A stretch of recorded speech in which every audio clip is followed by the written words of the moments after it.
I am John Strafford. When John Major became Prime Minister in 1990, I was the Treasurer of the Wessex area of the Conservative Party. In 1991, Conservative Central Office was in serious financial difficulty. It had an overdraft of £10 million and was facing a general election within a year. Technically, the party was bust.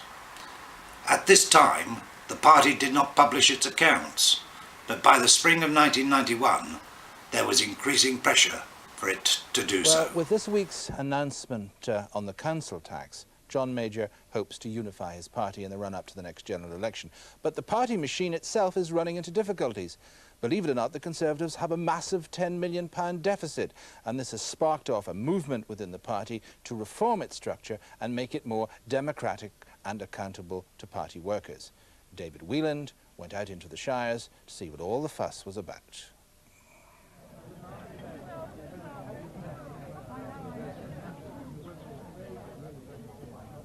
The Forley branch of Wycombe Conservative Association hold their annual fundraising lunch.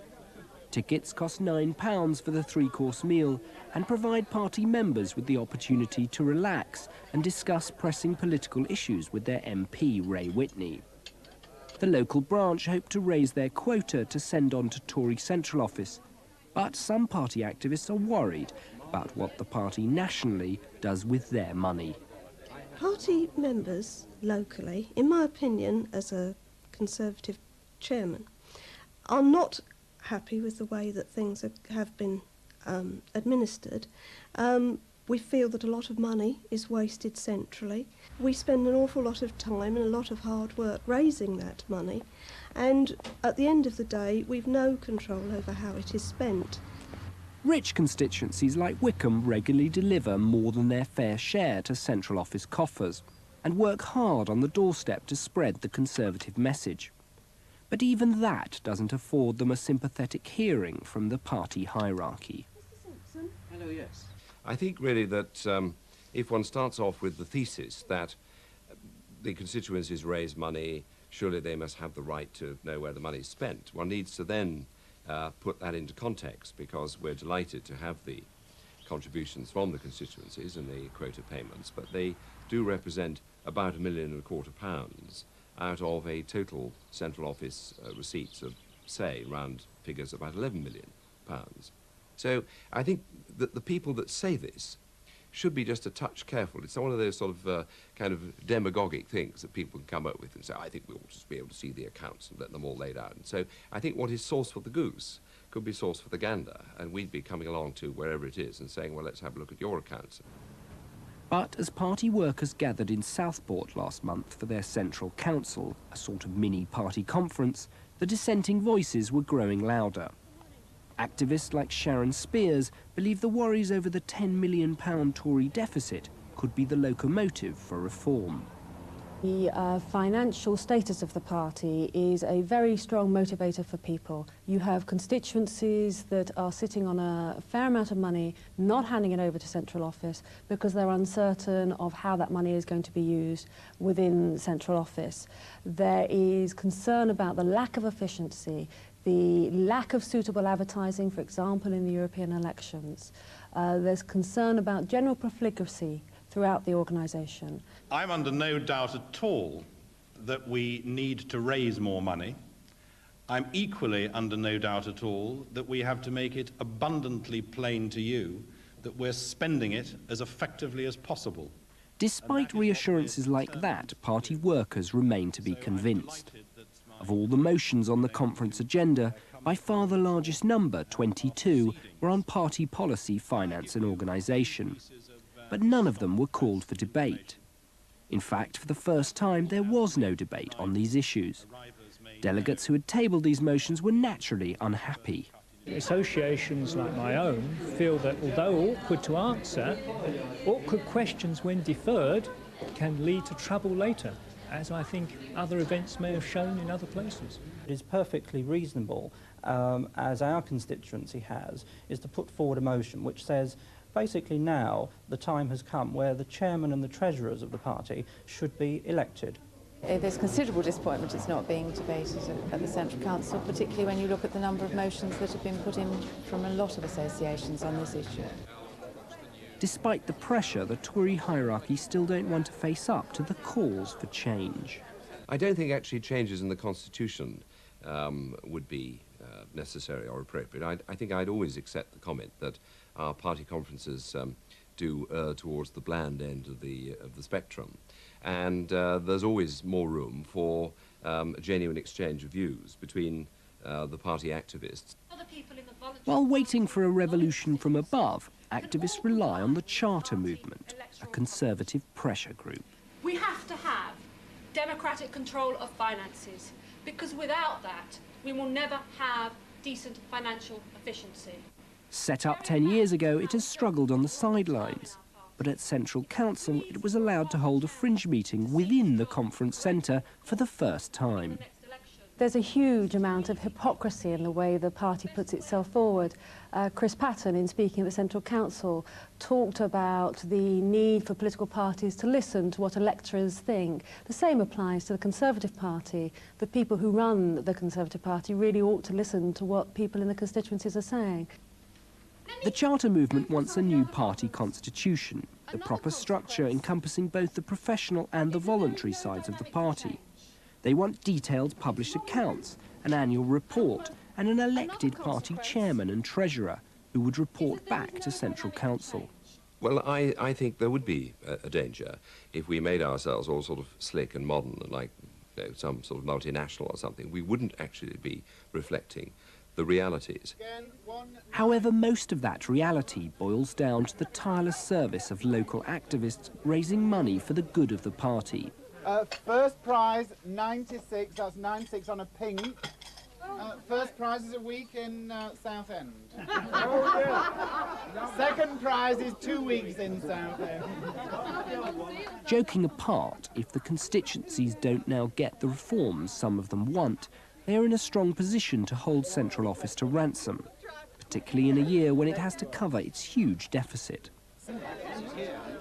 They're not raising as much money and handing it on as they ought to be, because there is a lot of money in the constituencies that isn't being handed on.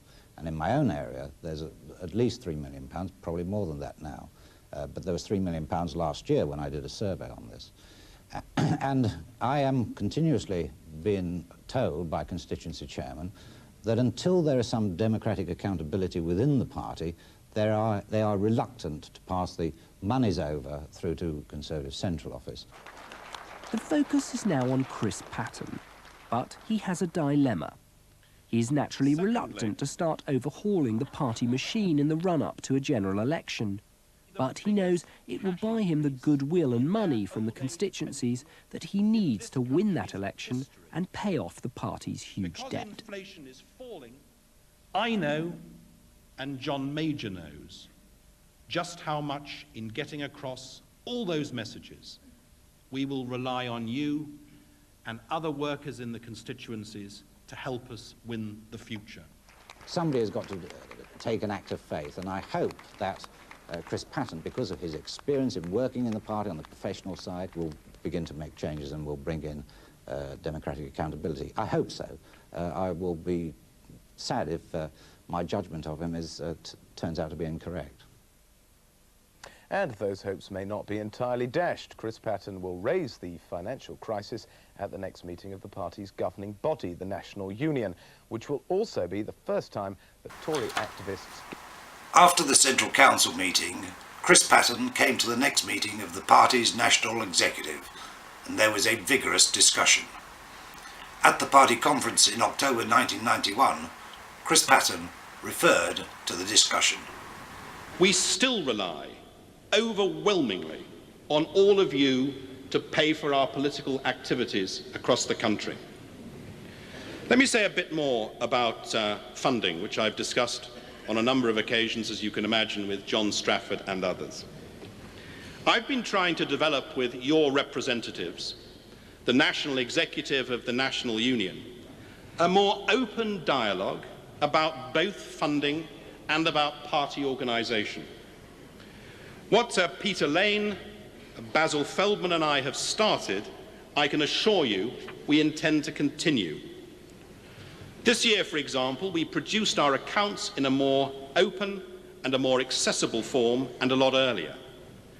I then went to the National Executive to discuss them, to answer questions about them, because I want people to know why we need your money and what we do with it. It's worth bearing in mind, I think, two facts. First, at the last general election campaign, the Transport and General Workers Union alone gave more to the Labour Party than the total contributions from all British businesses to the Conservative Party put together. One union gave more than all businesses. That's on Labour's own figures. And a second point, in the Conservative Party, we don't have Labour's link between money and manifesto, between money and MPs. The CBI don't control 87% of the votes at our conference. The Institute of Directors don't have 40% of the votes when we elect a new leader. The Chambers of Commerce don't have 40% of the votes when we select parliamentary candidates. Labour was, is, and for the foreseeable future will remain a wholly owned subsidiary of the trade unions.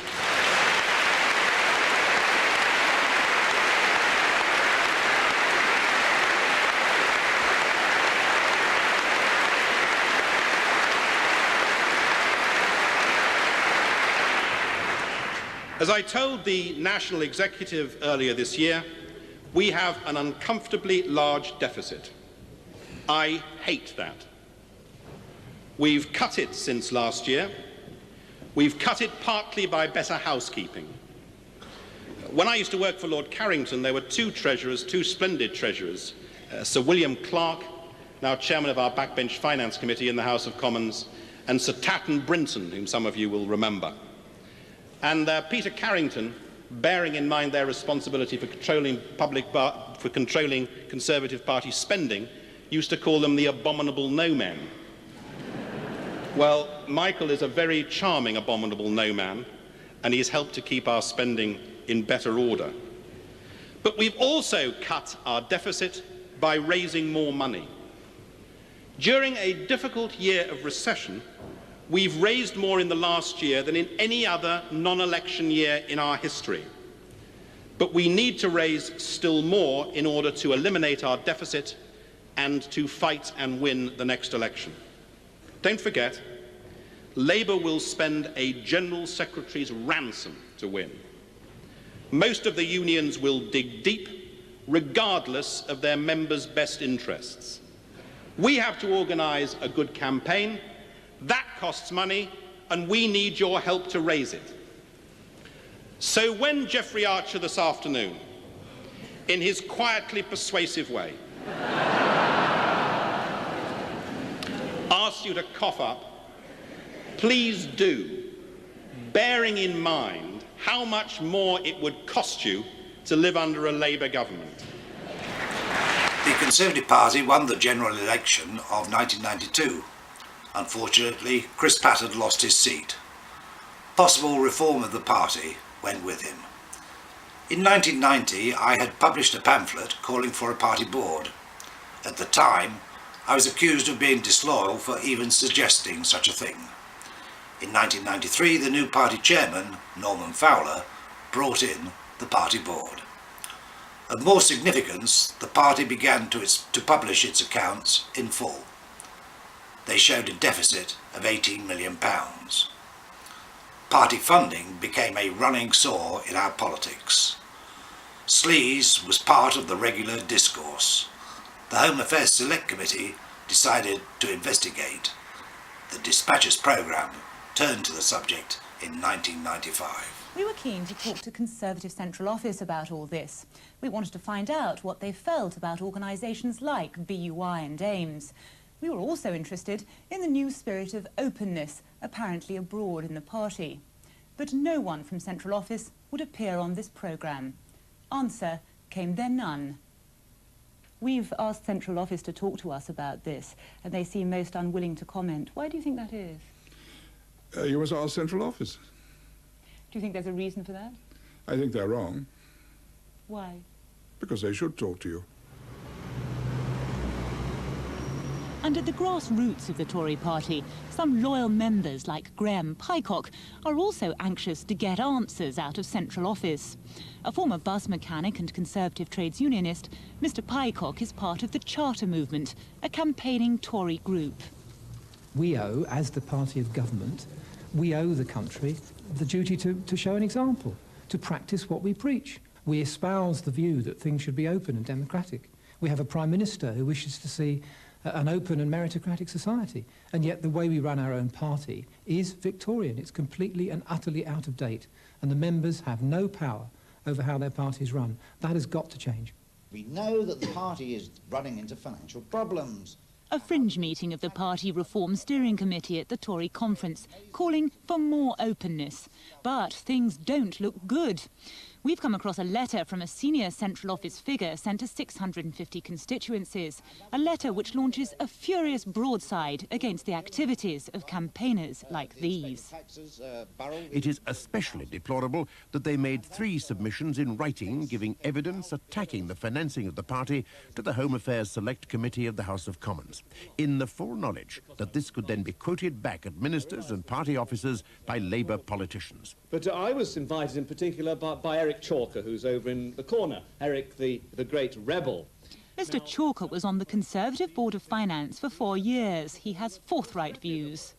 It has to be understood that Conservative Central Office is not in any way representative of the party. It is a number of individuals working in a very private world, largely without scrutiny by anybody, and certainly without any form of democratic accountability. What sort of a say do party members want to have in fundraising? The only thing you do in fundraising is to try and raise money for the Conservative Party.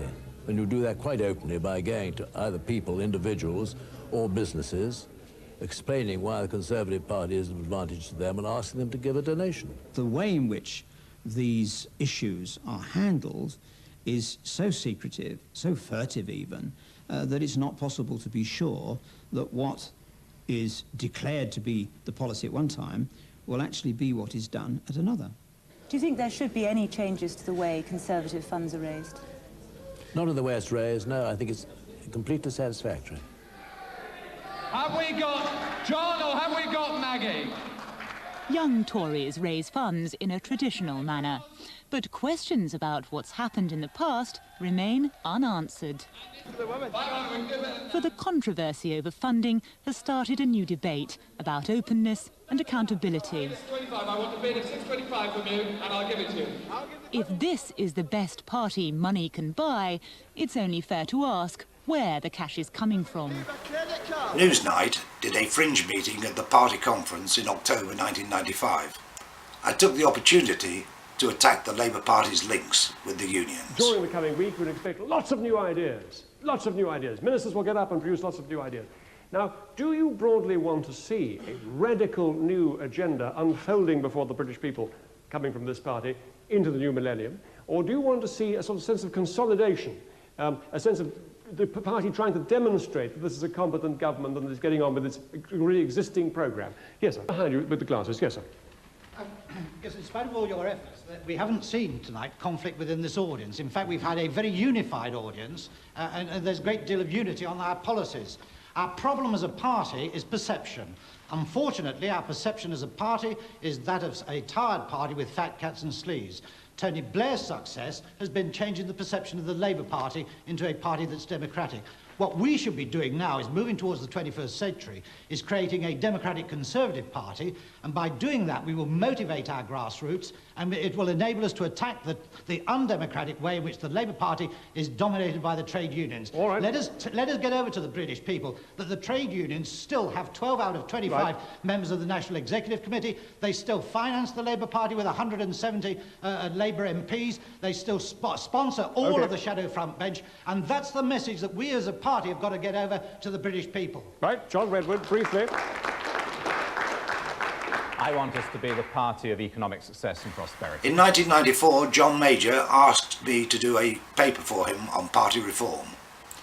I submitted it to him, calling for the party to have a democratic constitution.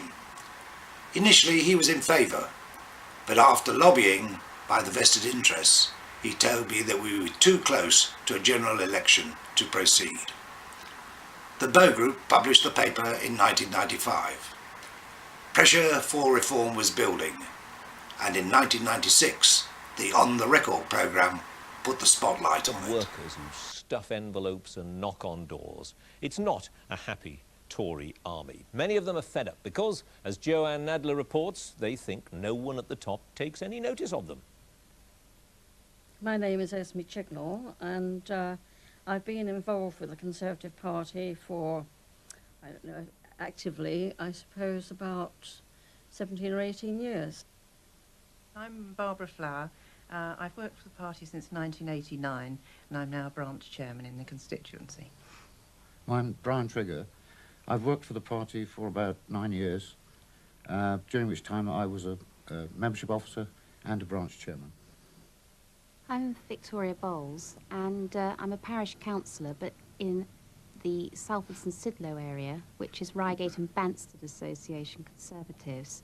I'm a member of the Reigate and Banstead Conservative Party, but I've always been an active member of the Conservative Party since I was about 18. Voices from the Tory heartland. The home county's green and pleasant land nurtures a loyal and resilient breed of Conservative. For 3 decades a party stalwart, David Pinsent still relishes his active role with East Surrey Tories. Despite his traditional lifestyle, David is a modernist. He wants his fellow activists to have more of a say in how their parties run. Now 30 years after writing a book about it, he says Party Democracy is finally moving up the agenda. So I think the time for change is coming, because up until recently the party has been very far behind in the polls, so that's caused people to think about what can be done to improve it other than in policy grounds.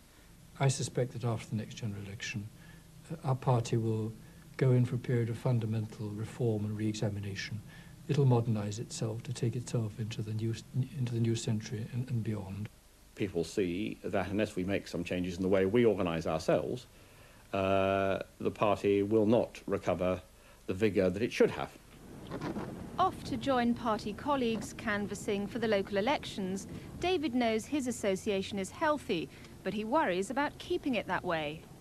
It's the strong constituencies that perhaps feel most positively on the issue of democracy, because we have in our association some very high calibre people, and they do feel, and I think with some justification, that perhaps in the past their views haven't been heard. These frustrations have contributed to the general decline in party activity. Our membership is dwindling so drastically, and our representation at local level in councils up and down the land is so much less than it was. We've got to take fundamental steps to ensure that party members have a greater role in the decision-making processes of our party. I'm going to do Woodlands. Well, I'll come with you to do Woodlands, because I was going to do Woodlands as well. Yes. So we'll go Pounding the beat on a wet Saturday is a sure test of a Tory devotee. But lately, they're a rarefied breed. A growing number of Tory activists believe the only way to reverse this trend is to give them a greater say in how the parties run. They argue that the best way to revitalise the voluntary party is to push for democratic reform, giving it a greater say in policy and even the election of the party leader.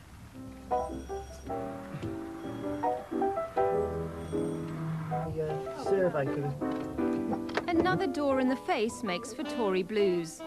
But although activists have come to expect that voters don't always want to listen, they do hope for more from their own leaders. 2,500 Conservative members have taken part in a survey for Sheffield University. Analysis compiled for On the Record shows that less than a quarter felt that party leaders listened to them. The survey asked, do party leaders listen to party members? 57% of them said no. 20% had no opinion, and only 23% felt that they did. I don't think we feel that we are listened to, and this has always been a pet aversion of mine, and I have taken this up many times with our local Member of Parliament. And I say, well, we do all this work, but really, when we make suggestions, we don't really feel that anybody up there takes any notice. I think that the ordinary member probably is not listened to in the way that he or she should be.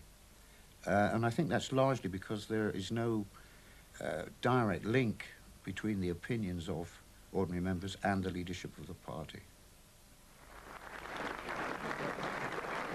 John Major has moved to establish such a link with Our Nation's Future, an unprecedented attempt to survey members on party policy. But although the move was welcomed, many workers would like a guarantee that they can make a difference to party policy, rather than just cheering decisions on cue.